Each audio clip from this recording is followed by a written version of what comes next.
The UN Human Rights Chief, they've actually spoken out on this.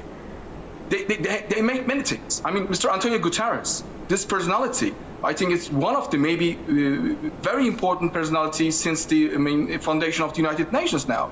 He's maybe made many attempts to, declare that this conflict, this position of Israel really stimulates many other also violation of international law now in the maybe world history, in the human history.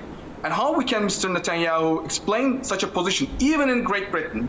Please do not forget that. I remember that with Mr. Gross, we had also a very fruitful discussion in the recent weeks. But still, even in the Great Britain, which is really inclined, or which is really so positive always to Israelis' official position and diplomacy, we all know that since the foundation of Israel. But even in this country, in the UK, now we cannot maybe defend this position of Mr. Netanyahu, who really opposes even this United Nations very objective humanitarian, attempts. Let's bring Mr. Gross in. What is your reaction to what is going on? And obviously somebody else that has spoken out is the US Embassy, isn't it? That's right. The US Embassy yesterday took the exceptional step of issuing a statement accusing the Western media, including very prominent American media, the New York Times, Associated Press, and CNN, of broadcasting blatantly fake, falsified images from Gaza, and said that on Sunday the IDF had not shot anyone. And I should also add that, yes, European media, who tend to be very critical of Israel, are showing horrific scenes.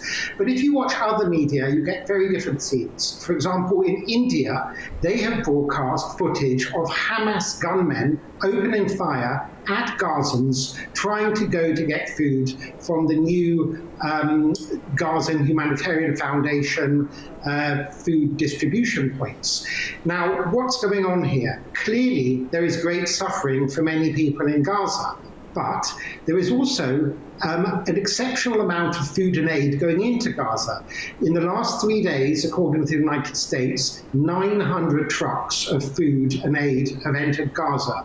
To put that in context, in Sudan, which has 50 times bigger population than Gaza, 25 times bigger, it's 50 million people as opposed to 2 million people, in Sudan, during the entire last 2 years of starvation and real famine, 1,500 trucks of aid have gone in. So just in the last few days, almost as many trucks of aid have gone into Gaza as in 2 years in Sudan.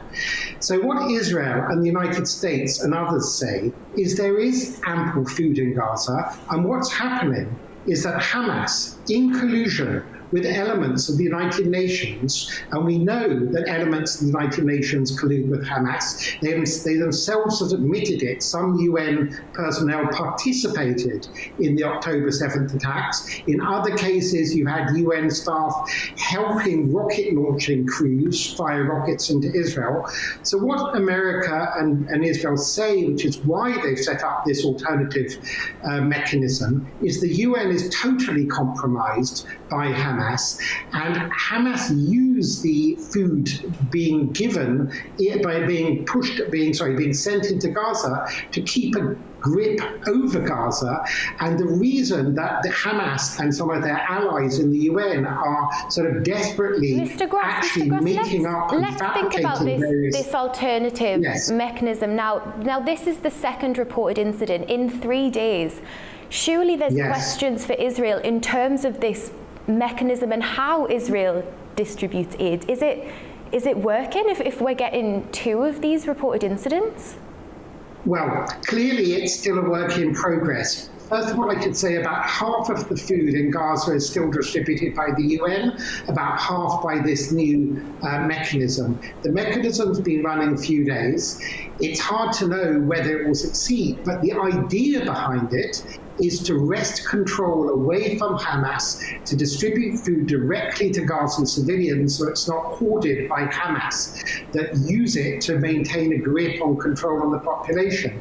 Yes, it doesn't look like it's going as smoothly as it should do, and we would hope it would do, but it's early days. The alternative is to go back to the previous arrangement that simply strengthened Hamas and made it easier for them to stay in control and prolong this bloody and awful war.